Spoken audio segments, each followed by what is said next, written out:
Bonjour à toutes et tous. Je vais vous présenter la thèse que j'ai soutenue le 3 juin cette année avec le titre Contribution à la gestion des risques climatiques en assurance sous la direction de Diana Dorobantou, Stéphane Loisel et Yaya Sali.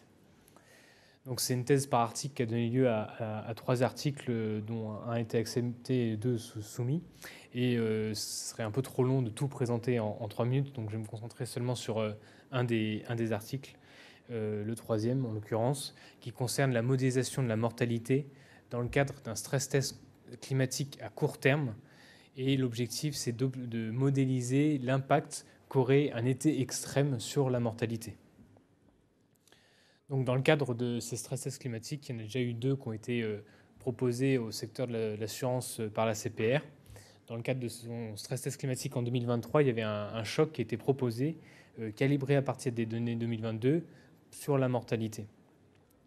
L'idée, c'est que l'idée qu'on avait en amont du papier, c'est de se dire que ce qu'on voit avec la crise climatique, c'est une aggravation rapide des risques et qui nécessite une vision prospective, et que le pire de la situation dans le climat actuel n'est pas reflété dans les données historiques. Donc on a besoin de nouvelles données, on a besoin de nouvelles méthodologies pour mieux appréhender ce que pourrait être un choc, un scénario de choc dans le cadre d'un stress test. Donc l'objectif, c'était vraiment de proposer cette méthodologie.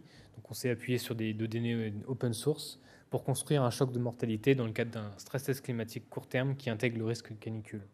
Donc on s'est intéressé juste au périmètre français. Donc, je ne vais pas détailler. Le premier point, ça a été de se dire, mais en fait, les quelques études qui se sont intéressées à ça, elles regardent des régions qui sont des régions administratives. Parce que quand on va avoir une vision un peu fine de ce qui se passe, on est obligé de descendre à une échelle locale. Et le premier travaux, c'était de proposer des nouvelles régions qui ne soient pas basées sur qui soient pas des régions administratives. Et en fait, ces régions qui sont présentées ici, elles sont faites à partir d'un clustering hiérarchique dans un espace à 34 dimensions, qui sont chacune de ces dimensions, c'est une caractéristique de chacun des communes ou des régions administratives qui sont ensuite regroupées pour prendre en compte un ensemble de paramètres qui permettent d'intégrer dans le modèle une certaine vulnérabilité en fait, au risque canicule, notamment quand on regarde la pollution de l'air ou l'usage des sols, la végétation. Donc ensuite, il y a une modélisation de la mortalité qui est effectuée. Donc classiquement, on prend un modèle de Lee Carter pour la tendance. Il y a une décomposition en série de Fourier pour la saisonnalité, et ensuite les résidus qui sont calculés comme ce qu'on observe, moins une mortalité théorique qui correspond à tendance plus saisonnalité. Et l'objectif ensuite, c'est de modéliser ces résidus en fonction des conditions météo, avoir une fonction de lien, un objet statistique qui permet de faire le lien entre les résidus observés et une surmortalité.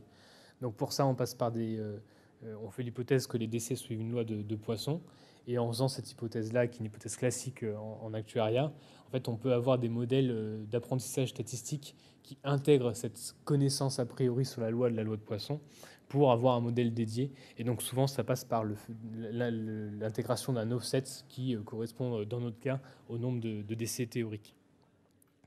Et donc le fait de passer par ces modèles adaptés, donc XGBoost permet de le faire par exemple. Il y a des GLM qui sont des GLM poissons aussi. Donc le fait de passer par ces modèles spécifiques poissons permet de capter de l'information de manière beaucoup plus fine. Donc finalement, plusieurs modèles ont été testés. J'ai montré juste quelques résultats, et dans notre cas, XGBoost performait le mieux. Et le plus intéressant, c'est de se dire, OK, une fois qu'on a réussi, via un modèle d'apprentissage statistique, à capter le lien entre une surmortalité observée vraiment à un instant T, donc étant donné des conditions météo bien précises, qu'est-ce que ça donne si on doit appliquer ça dans un été extrêmement chaud, et si on veut appliquer ça ensuite à un portefeuille d'assurance. Donc on est à 3 méthodologies qui ont été qu'on a construites. Une première, c'était vraiment le benchmark très simple qui est juste la sélection d'un été chaud parmi un ensemble de projections. Une deuxième qui est une réévaluation de la température maximale grâce à la théorie des valeurs extrêmes, mais qui est adaptée, cette théorie des valeurs extrêmes. Et une dernière, on se base sur la littérature en climatologie pour simuler un été particulièrement chaud. Donc, je ne présente pas la méthodologie. La méthode 1, c'est juste on prend les données de la DRIAS et on sélectionne un été, l'été le plus chaud parmi un certain nombre d'étés. La méthode 2, l'idée c'est que la théorie des valeurs extrêmes, en fait, elle n'est pas adaptée quand on l'applique telle quelle aux températures, ça ne marche pas très bien. On obtient des paramètres de forme qui sont négatifs, donc une bande supérieure. Et il se trouve que quand la bande supérieure théorique que nous donne la théorie des valeurs extrêmes, elle peut être dépassée. Donc c'est pas terrible. Et en plus, on a de l'incertitude sur cette borne, donc c'est pas idéal. Et donc, ce que les chercheurs ont proposé, c'est d'estimer les paramètres de la loi issue de la théorie des valeurs extrêmes, donc qui est une GEV, à partir de contraintes physiques.